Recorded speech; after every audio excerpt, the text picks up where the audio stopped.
Welcome back to today's video. In today's video, we're going to be talking about the fact that Joe Biden has just dropped out of the US presidential race, making this a very interesting race between most likely Kamala Harris and Donald Trump. This is going to be a very interesting prediction.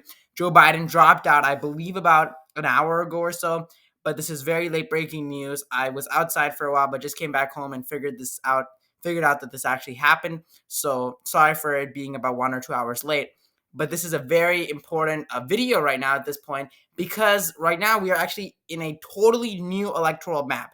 The Senate map is going to change. I released a Senate video yesterday. The Senate map might change as well. The House will change as well. Our entire predictions up to this point will change just because of the fact that Joe Biden has dropped out of this race.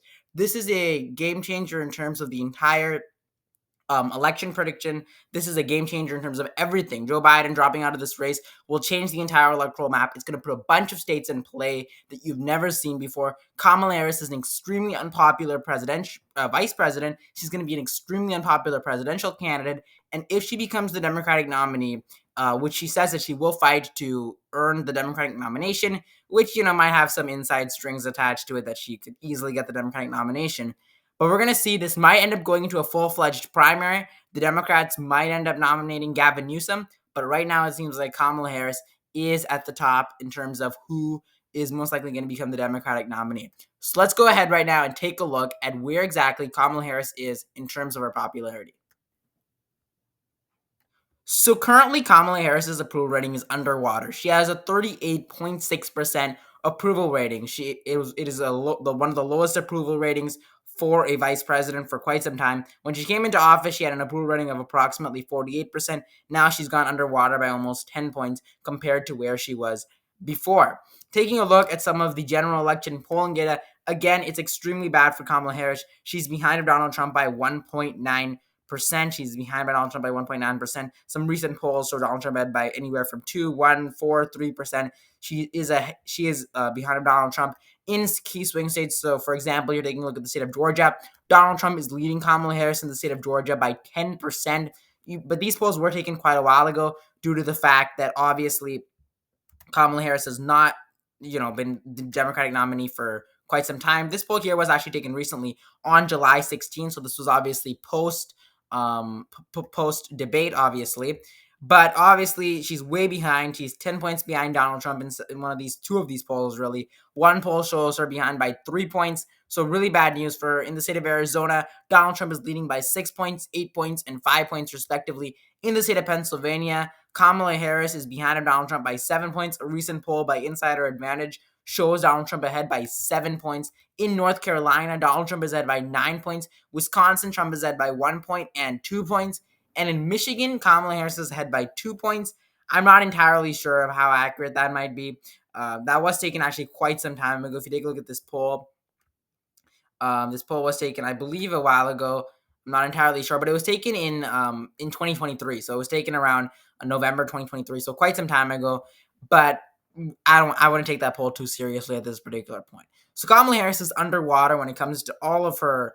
Generally speaking, when you look at each of these states, she's doing horrible in the general election. So this does reveal for us a new 2024 maps. Let's go ahead and fill out the electoral map. Kind of filling this out. Now, I will say that it won't be that much more difficult not that much more different than the Joe Biden versus Donald Trump. I believe Kamala Harris will do slightly better than Joe Biden. That being said, in terms of she might do better in some polls in terms of the general election. She might receive more of the popular vote than Joe Biden might do. Although when it comes to the individual swing states, I mean, you're looking at a very easy victory for Donald Trump if she does actually become the nominee, which, by the way, I don't want to get people thinking that she is the nominee. She is not the nominee at this point. She has to earn the nomination, but Joe Biden did endorse her, and obviously the delegates don't have to vote exactly how Joe Biden wants them to vote. Although that being said, there is a high possibility that she is the nominee due to the fact that she frankly does have a lot of name recognition, and also the fact that, the president of the United States, who was the presumptive Democratic nominee, did obviously gain a large sum of the vote share, obviously, in terms of the Democratic nomination. He earned the majority of the votes. Therefore, him endorsing a candidate would obviously have a huge sway. So we're going to put Illinois here in the lean column here, Colorado in the likely column. New Mexico will go to Kamala Harris in the tilt column. Also, the state of New Jersey. New Jersey, it will be debatable here, but I'm going to go and put it in the tilt column for the Democrats. Let's go ahead and give some other states here for Donald Trump. Donald Trump will win the state of Georgia by a lead margin. He's going to end up winning the state of Arizona as well by a lead margin. The state of Nevada will go to Donald Trump here by a lead margin as well. Utah by a safe margin. Let's go ahead and give several of the other states. Minnesota will vote for Donald Trump by a tilt margin, as well as the state of Virginia and Pennsylvania as well. Let's go ahead and give Kamala Harris the state of Michigan. Donald Trump the state of Michigan, Wisconsin, and Pennsylvania. And let me just go ahead and fix the state of, that's what I have right now. So yeah, that's good. So Donald Trump also the state of North Carolina. He will win the state by a lead margin, as well as Kamala Harris will win the state of Vermont and Connecticut, Delaware, Maryland, D.C., Rhode Island, Massachusetts. She will win those states by safe margins. The state of New Hampshire, it will vote for Kamala Harris by a tilt to, I'm kind of debating on this one. It might vote by a tilt margin, although I'm going to go ahead at this point and give it at this point to Donald Trump. I think Donald Trump could possibly win in the state of New Hampshire. I think he has a good shot of winning in New Hampshire at this particular point. I'm kind of debating whether or not to put in the tilt blue or tilt red. I'm going to go ahead and put it at the tilt red column, just due to the fact because of how unpopular Kamala Harris is. She's a all-time low in terms of a vice president. She's an all-time low approval rating. No vice president has actually had such a low approval rating in quite some time. Mike Pence had a higher approval rating than her. A lot of vice presidents have had much higher approval ratings than she has had. So this is going to be an absolute wallop for the Democratic Party as we know it. The Democratic Party is going to do very bad in this election. They're going to get trounced by the Republicans in basically the entire election. Basically, they're going to get trounced with Joe Biden dropping out, Kamala Harris becoming the nominee. She might even do worse than Joe Biden, potentially do even worse. I think she will do better. But when you look at the individual swing states, she might do better in terms of the general election, the popular vote. She might do better, but in terms of the individual swing districts, swing states, she might do even worse. Which at the end of the day, that really is what matters. Kamala Harris will win the state of Hawaii there by a safe margin. State of Hawaii by a safe margin. Let's go ahead and fill out those states there, as well as Nebraska's second congressional district going to Donald Trump by a tilt margin. Let's go ahead and put that as being a tilt margin. Maine second by a safe margin as well. And the state of New Hampshire will go to Kamala Harris there by a tilt margin. Tilt to lean margin. I'm going to go and put it as being lean for now. All right, so this is my prediction as of right now. Donald Trump at 340 electoral votes. Kamala Harris is 198 electoral votes.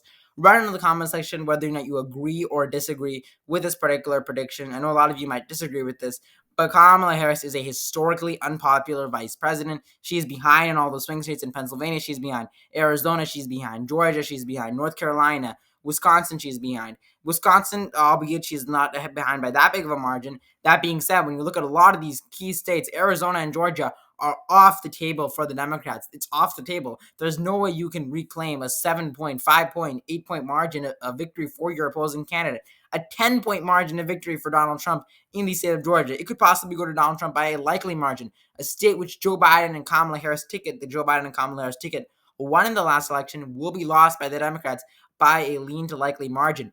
And just to put this in perspective for you guys, if you exclude Minnesota, Wisconsin, Michigan, Pennsylvania, Virginia, New Hampshire, and Nebraska's second congressional district, that already puts Donald Trump at 268 electoral votes.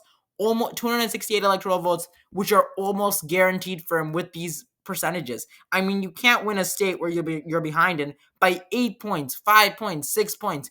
Georgia, she's behind by 10 points in some of these polls. This is devastating news for the Democratic Party. They are in a complete They should be in a complete meltdown at this point. They should be nominating someone different, someone like a Bernie Sanders, someone who has, frankly, much more popularity, someone who would actually bring something new to the table rather than bring in the same old neoliberal corporatism that Kamala Harris really represents here, the same neoliberal corporatism that she really represents. So she won't win. There's no way she can win. Joe Biden is making the wrong decision, like he made at the beginning, of staying in the race. When he stayed in the race, he went through the entire Democratic nomination. He could have dropped out. Yet now Joe Biden is making another fatal mistake in which he's overestimating the popularity of his vice president.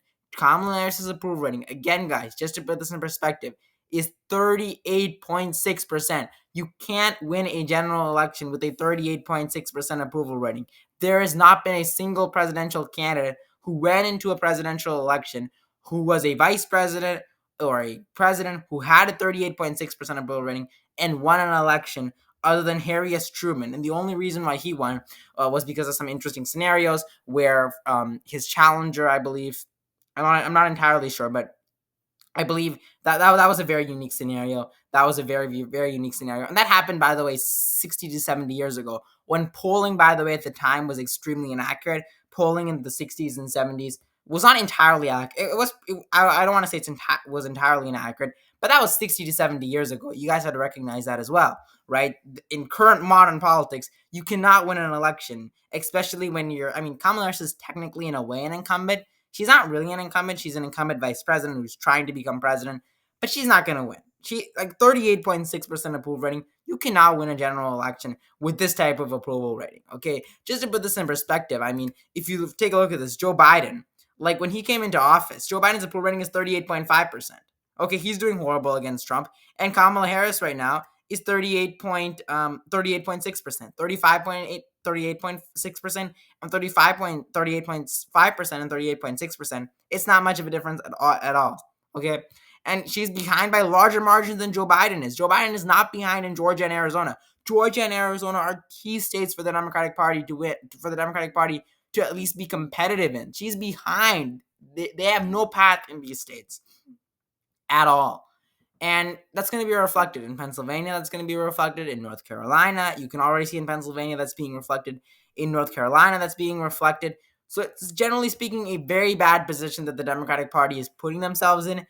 They don't have to be in this position, but they're putting themselves into this position voluntarily. They're basically replacing a bad candidate with a bad candidate is what they're doing. They're trying to replace a neoliberal with a neoliberal is what they're doing. And if a neoliberal is losing an election, you're not gonna. This is like, for example, replacing. Let's say George W. Bush was running in 2008. Somehow he was running in 2008. That's like replacing George Bush with Dick Cheney. Like, who would want to vote for Dick Cheney? Dick Cheney is the same as George W. Bush. He's the exact same as George W. Bush. He represents the same values that George W. Bush represents, the same neoliberal values. And Kamala Harris also represents those neoliberal values. She's the same corporatist neoliberal values that Joe Biden represents, and she's going to lose. Same thing with Gavin Newsom. He represents those corporate, moderate, democratic, neoliberal ideologies that are, frankly, this country is tired of at this point because of the fact that Joe Biden is so behind in the polls, and these neoliberal ideas are not going to get them anywhere in terms of a general election. But this is my prediction as of right now. I'm debating, obviously, when it comes to New Mexico, New Hampshire. I'm a little bit debating. Virginia, I would say it has a good shot of going to Donald Trump at this point. I would say Kamala Harris does possibly have an upper hand, although I'm going to go ahead and give it to Donald Trump at this particular point. We do want to see more polling data from these particular states, but this is my current prediction as of right now. Make sure you hit the subscribe button down below and like the video, and I'll see you in the next video.